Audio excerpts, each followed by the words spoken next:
Hi Freya. How was nursery today?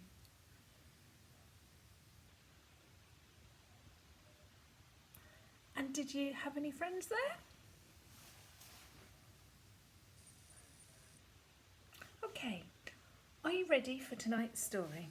It's called The Tale of Cluck and Hopper.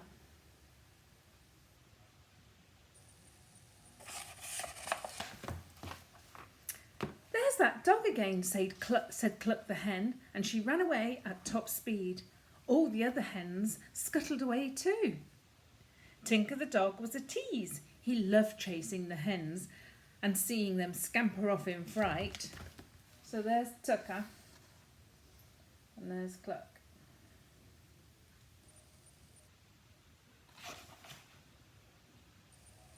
Tinker. The dog's name's Tinker. Silly Nana.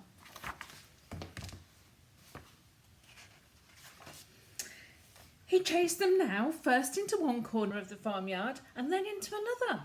What a time he had, barking and prancing. Look, he's barking at the horse. One little hen squeezed through a gap in the hedge and went into the fields where the horses were kept. She found herself near a big horse who looked at the clucking hen in surprise. "What's the matter?" said the horse. "It's that dog," said the hen. "Can't you hear him chasing the hens? We get so frightened. You see, if he caught one of us, he might bite us." "Well, stay by me," said the horse. "What's your name?" "Mine is Clopper." "Mine is Cluck," said the hen. "I think I'm all right here. I'll just take a walk around this field and see if I can scratch something up to eat." So she set off by herself, looking into all the corners, and then, quite suddenly, she saw Tinker the dog squeezing through the hedge near her. He had seen her through the leaves. "Aha, another hen to chase," thought Tinker. Cluck scampered away, clucking loudly. Tinker pinned her into a corner with a bush behind her. "Cluck, cluck, cluck, cackle, cackle, cackle." She cried, "Help!"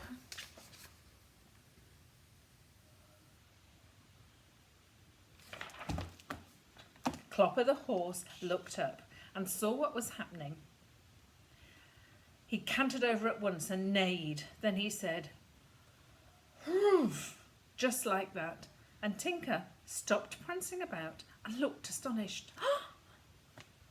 "Off with you," said Clopper, stamping his hoof. "I said off with you." Tinker fled for his life. There's Clopper neighing.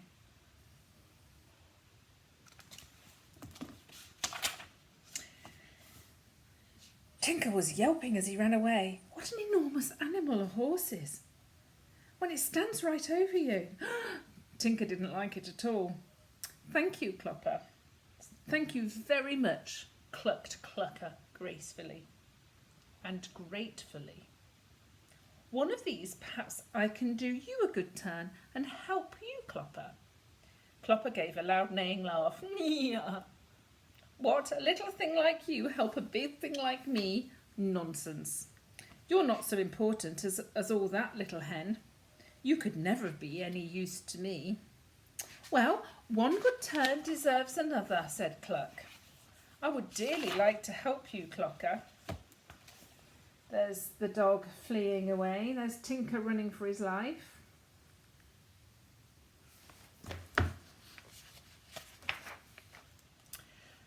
So, Cluck went back off to the farm, but often after that she came into the horse's field to see her big friend, and pecked happily between his feet.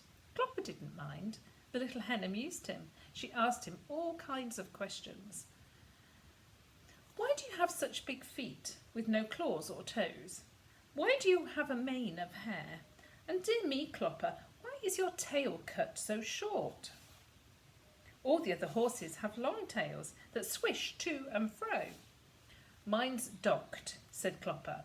"That means that it's been cut very short to make me look smart.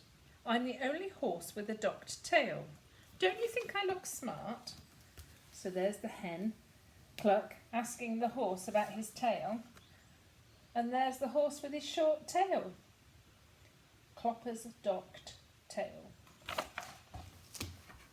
Yes, said Cluck, who thought Clopper was the smartest, cleverest, kindest horse in the world. It does seem silly to wear a long tail when you can have it cut short and look so neat.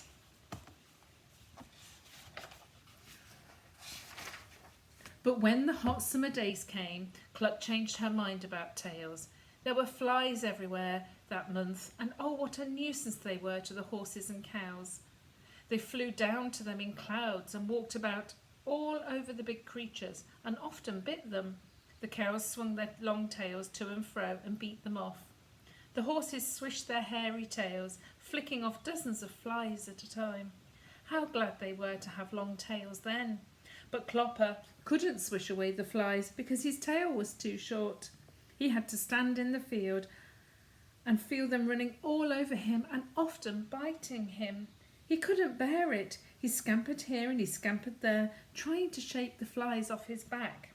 He reared and he stamped, but as soon as he'd scared the flies away, down they came again. Cluck was very sorry for him. How she wished he had a proper tail. Poor Clopper.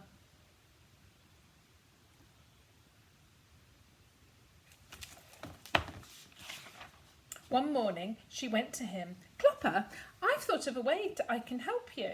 You said you'd never need my help, but you do.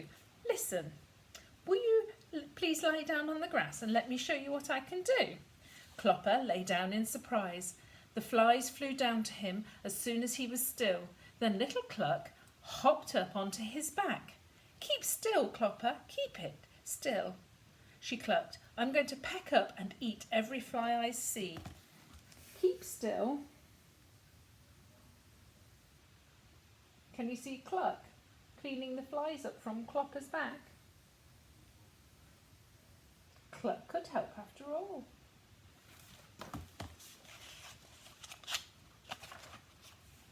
Clopper felt Cluck's little feet running up and down his back, and she pecked up flies here, there and everywhere. Oh, how wonderful! Not one was biting him now. Not one was annoying him. I've eaten every one, said Cluck, and I believe they're scared of me now. They're not flying down anyway. I'll just sit myself in the middle of your back, Clopper, and wait till more come, and then I'll be after them again. And do you know, every single day after that, Cluck went to jump on Clopper's back to help him with all the flies.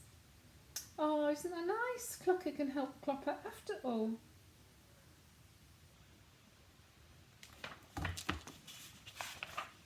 Don't you think it was a very good idea? You see, I was right, said Cluck. Little things can help big things. Yes, you are right, Cluck. You certainly are a good friend to Clopper. I wondered what you were doing up there on his back. Now I know. Now Cluck and Clopper are the very best of friends. Ah, isn't that lovely? The end. So, did you enjoy that? Now it's time for little Freya to jump into her little bed with her little animals and cuddle them all and go to sleep like a good little girl.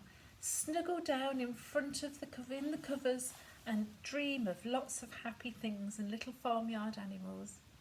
Love you loads. Night night, Freya. Nana loves you. Night night.